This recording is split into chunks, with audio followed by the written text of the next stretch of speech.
खबरनामे में आपका दोबारा इस्तकबाल करते हैं। जिस मकसद के लिए अलहदा तेलंगाना कायम किया गया था वो आज तक पूरा नहीं हुआ। अपने दौरा हैदराबाद के मौके पर कांग्रेस पार्टी के कौमी सदर राहुल गांधी ने ये बात कही। कुक्कटपल्ली में चंद्रबाबू नायडू की जानिब से मुनक्किदा इंतखाबी जलसे से राहुल और दीगर ने खिताब किया। चंद्रबाबू नायडू ने कहा कि केसीआर बिलरास तौर पर बीजेपी से मिले हुए हैं। उन्होंने कहा कि आज तक केसीआर ने मरकज के अवाम मुखालिफ फैसलों की कभी मुखालिफत नहीं की। బీజేపీ ఎన్ని చేస్తే ఇక్కడ ఉండే కేసీఆర్ గారు ఒక్క విషయంలో వ్యతిరేకించలేదు. దేశ భవిష్యత్తు కోసం ఇక్కడ ప్రజాకూటమి పెట్టుకున్నాం. బీజేపీకి టీఆర్ఎస్ కి వ్యత్యాసం లేదు. బీజేపీ ముస్లింలను రెచ్చగొట్టి ఓట్లు సంపాదించాలని వాళ్ళు ఆలోచిస్తున్నారు. అందుకే ఇటీవల అమిత్ షాను చూడండి, అన్ని కూడా ముస్లింలకి వెళ్ళిపోతున్నాయి, హిందువులకు ఏమీ రాలేదని రెచ్చగొట్టే ప్రయత్నం చేస్తున్నారు. అదే మరి ఇక్కడ కేసీఆర్ కూడా పని చేయకుండా రెచ్చగొట్టి రాజకీయ లబ్ధి పొందాలనుకుంటున్నారు. కానీ ఇది జరగదని చెప్పి కూడా నేను మీకు తెలియజేస్తున్నా. केसीआर जी यहाँ तेलंगाना में राज करते हैं, मगर दिल्ली में लोकसभा में हर बार उन्होंने नरेंद्र मोदी जी की मदद की। तेलंगाना के चीफ मिनिस्टर ने राष्ट्रपति के चुनाव में, उपराष्ट्रपति के चुनाव में, नोटबंदी के मामले में और गब्बर सिंह टैक्स के मामले में नरेंद्र मोदी जी की पूरी मदद की। नरेंद्र मोदी की बी टीम है टीआरएस और उनका सच्चा नाम टीआरएस नहीं है, उनका सच्चा नाम टीआरएसएस है, तेलंगाना आरएसएस।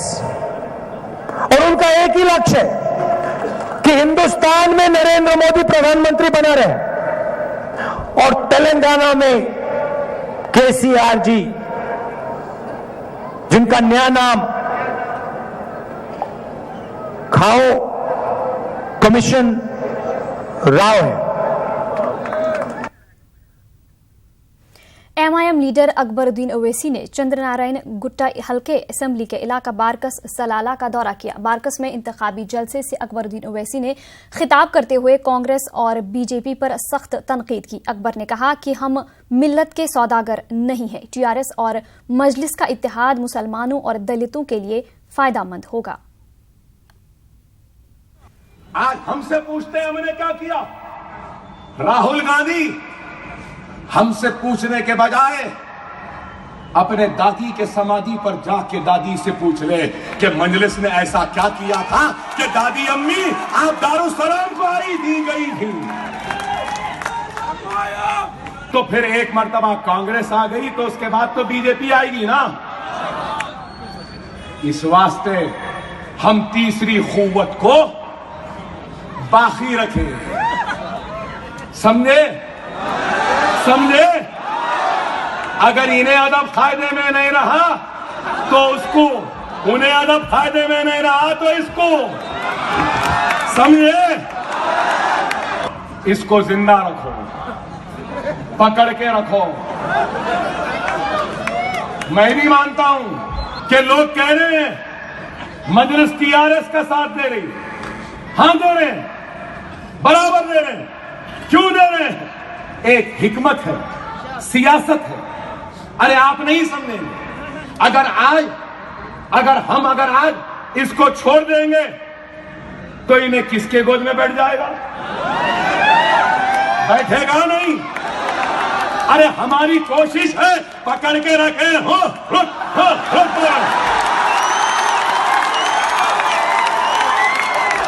क्या नहीं करना?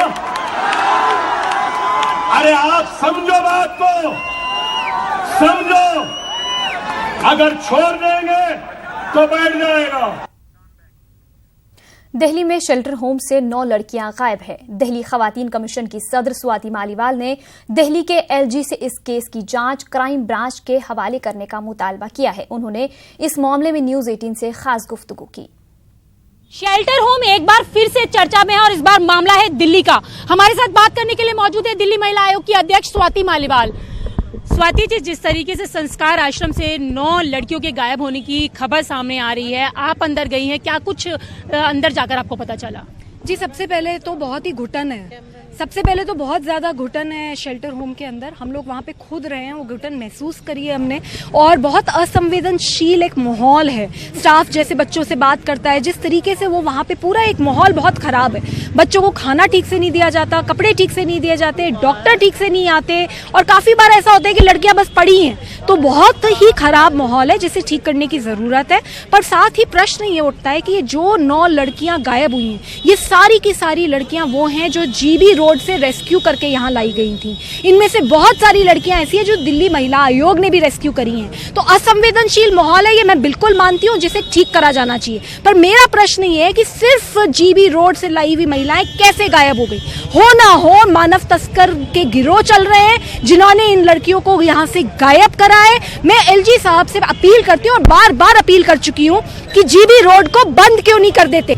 क्या आपने कहा कि एलजी साहब को संज्ञान लेना चाहिए, तो आप भी मिलने जाएंगी उनसे अभी?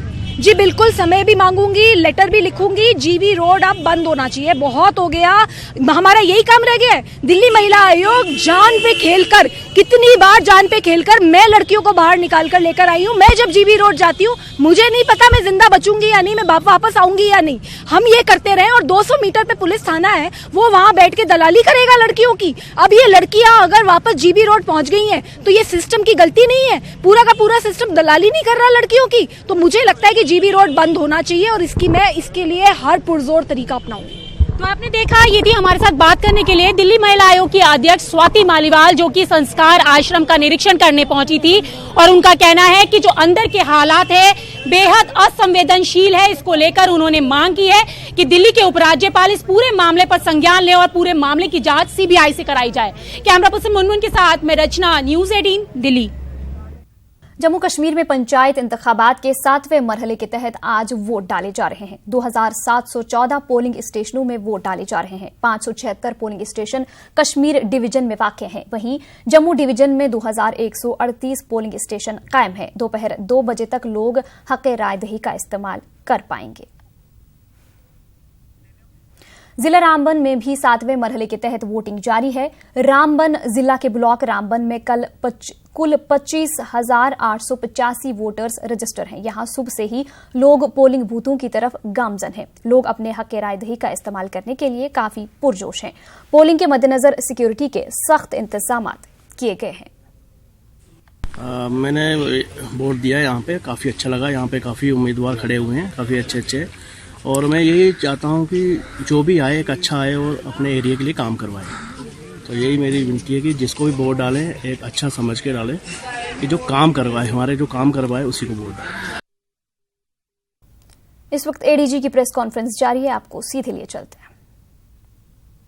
द्वारा गिरफ्तार किया गया है और 4-5 अन्य लोगों को डिटेन किया गया है, जिनसे गहन पूछताछ की जा रही है फिलहाल। उसके अतिरिक्त 6 टीमें हमारी पुलिस की बनी हुई हैं, जो लगातार संभावित ठिकानों पर दबिश दे रही हैं, जो नामित अभियुक्त हैं उनकी, और जो प्रकाश में आ रहे हैं लोग उनकी। जो भी इन्वेस्टिगेशन हो रही है वो पर्याप्त वीडियो फुटेज है, और जो भी वहाँ पे लोगों की ओरल टेस्टिमनी है, उसके आधार पर, पुख्ता सबूत के आधार पर ही गिरफ्तारी होगी। किसी भी निर्दोष व्यक्ति को जेल भेजने की कोई मंशा नहीं है, और यह सुनिश्चित किया जाएगा, इसीलिए SIT का गठन किया गया है कि किसी प्रकार से कोई ज्यादती ना हो पुलिस के पार्ट पे। जिन लोगों ने प्रतिवाद किया है इस घटना में शामिल होने का, उनको छोड़ने की भी कोई कवायद नहीं है, और जो लोग इसमें नहीं हैं उनको फंसाने की भी कोई मंशा नहीं है पुलिस की। इसलिए निष्पक्षता के लिए ही SIT का गठन किया गया है। जहाँ तक हमारे शहीद दिवंगत इंस्पेक्टर साहब की बात है, सुबोध कुमार सिंह की, उनको पूरे राजकीय सम्मान के साथ, एक शहीद के सम्मान के साथ सलामी आज दी गई है प्रातः, जहां ADG Meerut zone, IG Meerut range, वहां के DM, SSP और पूरा प्रशासनिक और पुलिस अमला जमला था। उनको सलामी के बाद वहां से उनके अपने पैतृक गांव भेजा गया है, जो कि जनपद एटा में है, और वहां पर भी उनको सलामी दी जा रही है पूरे सम्मान के साथ। और जो गार्ड ऑफ ऑनर जो होता है, हम लोग शोक सम्मान जो करते हैं, उसके साथ पूरे ऑनर्स के साथ उनको क्रिमेट किया जा रहा है। और हमारे लिए वो पूरी तरीके से शहीद हैं, और हम उनको नमन करते हैं। ये भी मैं आपको बताना चाहूँगा कि अभी एक लड़का जो सुमित नाम का था, जो 18-20 साल का, जो इस घटना में जिसकी डेथ हुई है, उसका पोस्टमार्टम अभी समाप्त हुआ है। उसके बॉडी से बुलेट रिकवर हो गई है और बुलेट का कैलिबर क्या है वो एफएसएल के लिए वो सील करके भेज दी गई है। जैसे ही वहाँ से एफएसएल की सर्टिफिकेशन आती है तो उससे स्पष्ट होगा कि बोर का कैलिबर क्या है और किससे उसकी जो डेथ हुई है वो सामने आ जाएगा। इस समय स्थिति कुल मिलाकर के बुलंदशहर में बिल्कुल शांतिपूर्ण है।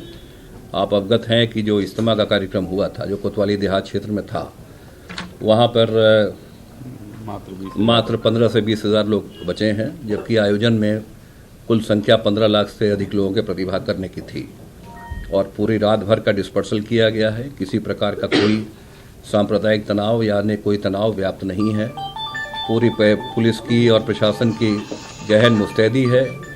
आरएएफ से और पीएसी और अतिरिक्त पुलिस बल लगाया गया है, जो कि पूरे जनपद बुलंदशहर में सुरक्षा व्यवस्था को देख रहा है और मात्र 15 से 20 हज़ार लोग बचे हैं जिनका डिस्पर्सल बाकी है, जिसको भी प्राथमिकता पर सुनिश्चित करा लिया जाए। वो भी आयोजित हैं। इसके अतिरिक्त अगर आपको कोई सवाल पूछना तो मैं जवाब दूंगा।